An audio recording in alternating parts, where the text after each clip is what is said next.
Je suis le bon berger qui donne sa vie pour ses brebis.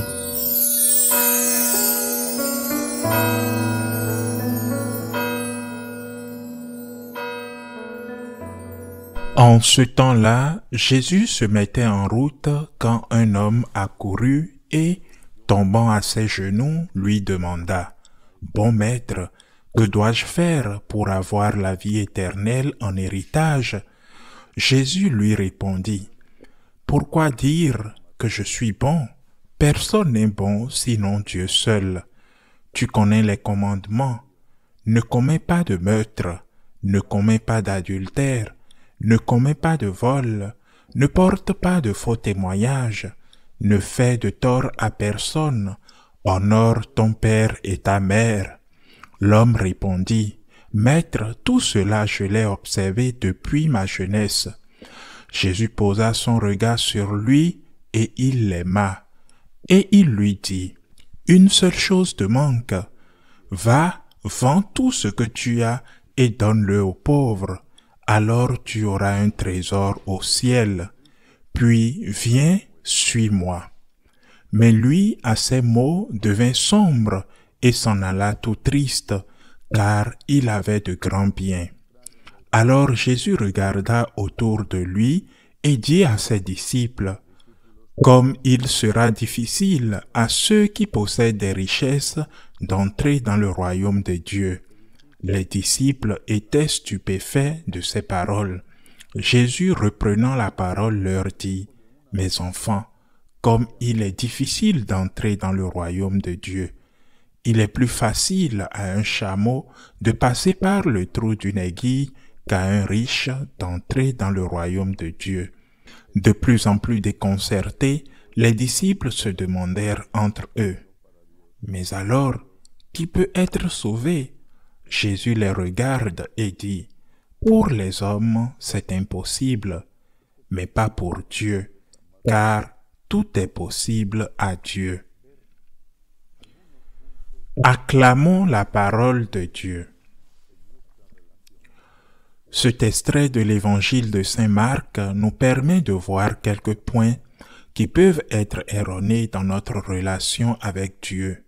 Tout d'abord, commençons par la question que pose le jeune homme : « Que dois-je faire pour avoir en héritage la vie éternelle ?»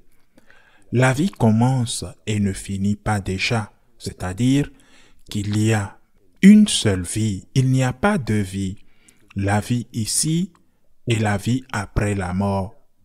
Il n'y a qu'une seule vie qui commence le jour de notre conception et qui ne finira jamais.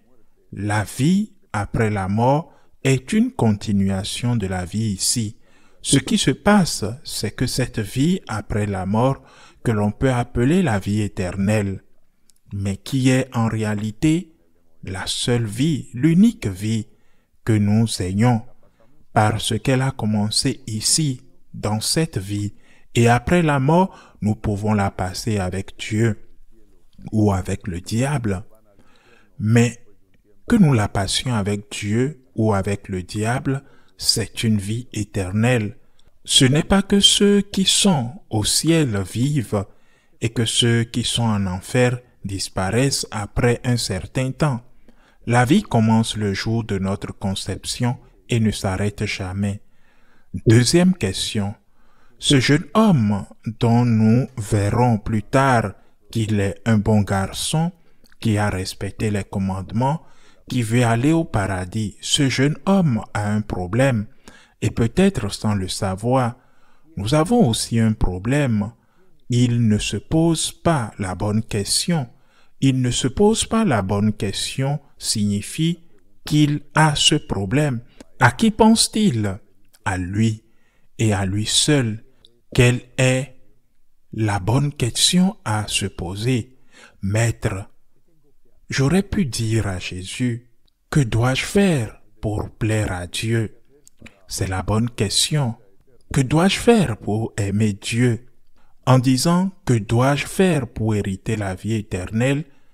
À qui pense-t-il ? Pas à Dieu, il pense à lui. Il ne pense qu'à lui. Il ne pense pas à ce qui pourrait plaire à Dieu ou à ce qui pourrait le faire souffrir, mais il ne pense qu'à lui. C'est donc une approche apparemment bonne, mais égoïste. Je le répète, nous devons être très prudents parce que sans nous en rendre compte, certainement ce jeune homme ne s'en rendait pas compte. Nous pouvons avoir une relation défectueuse avec Dieu. Ce n'est pas correct. Pensons-nous à Dieu? Quelle est sa place dans notre cœur? Occupe-t-il la première place dans notre cœur? Est-il celui que nous devrions aimer plus que quiconque? Pensons-nous à Dieu?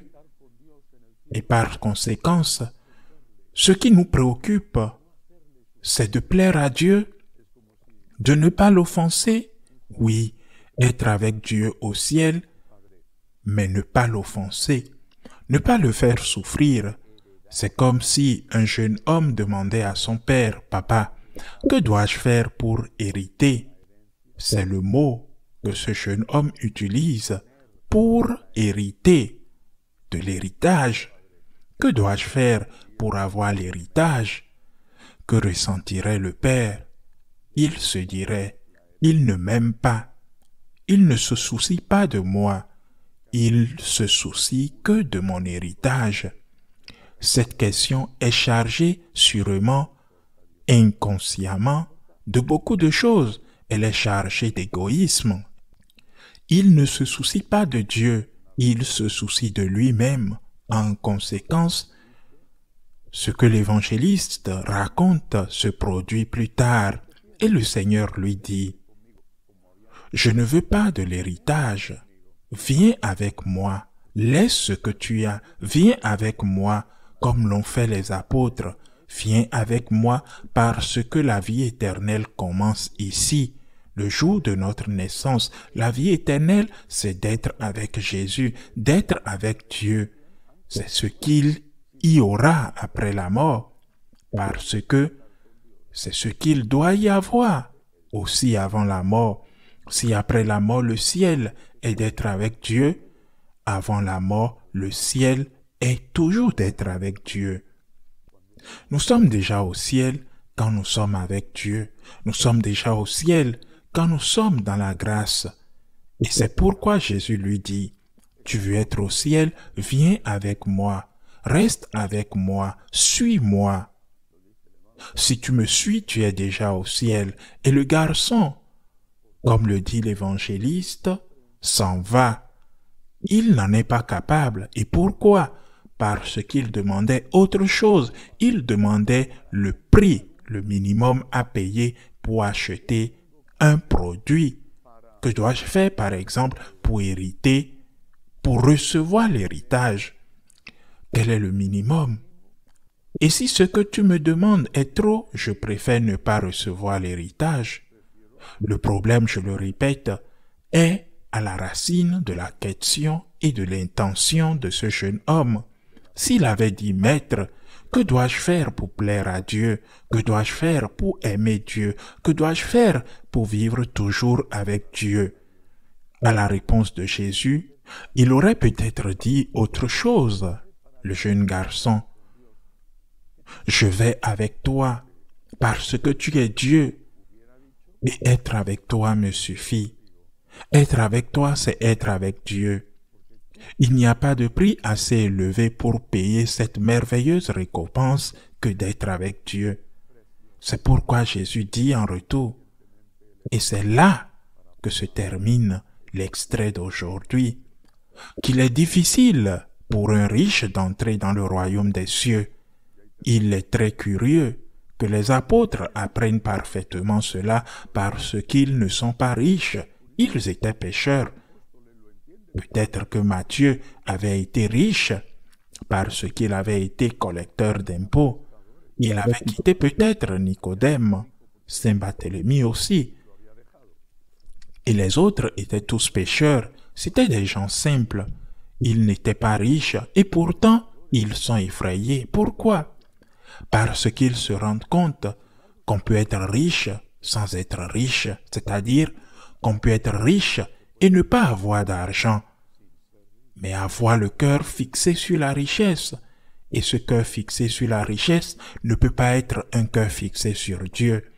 On est riche sans avoir d'argent, ce qui est une honte encore plus grande, parce qu'on n'a même pas d'argent et qu'on n'a même pas le cœur fixé sur Dieu.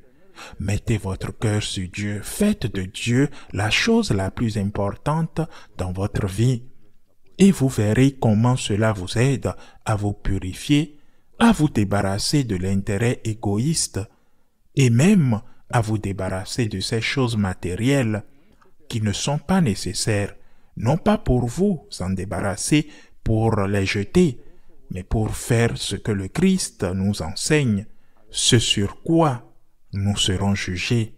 J'ai faim, m'avez-vous donné à manger? J'étais nu, m'avez-vous vêti? J'ai été en prison, êtes-vous venu à moi? J'ai été malade, m'avez-vous secouru? Posons bien la question, Seigneur, que dois-je faire pour t'aimer? Et quand Jésus nous dit, quitte tout et viens avec moi, nous devrions le répondre, oui Seigneur. Peut-être qu'il y a des choses que je ne pense pas quitter. Ceux qui sont mariés ne pourront pas quitter leur famille, mais ils peuvent laisser dans leur cœur tout ce qui les sépare de Dieu. Nous pouvons vivre avec Dieu sur terre lorsque nous communions, lorsque nous entrons directement en communication avec lui. Lorsque nous communions, nous entrons directement au ciel, parce que nous sommes avec Dieu. Nous pouvons vivre ici sur la terre ce que nous vivrons déjà au ciel. Le prix à payer pour être dans la grâce, pour aimer Dieu, le prix à payer, c'est d'être avec lui. C'est de faire tout pour Dieu. C'est d'aimer notre prochain. Et tout ça est toujours petit par rapport à ce que nous obtiendrons ici sur terre, être avec Dieu et continuer avec Dieu pour toujours au ciel. Ainsi soit-il.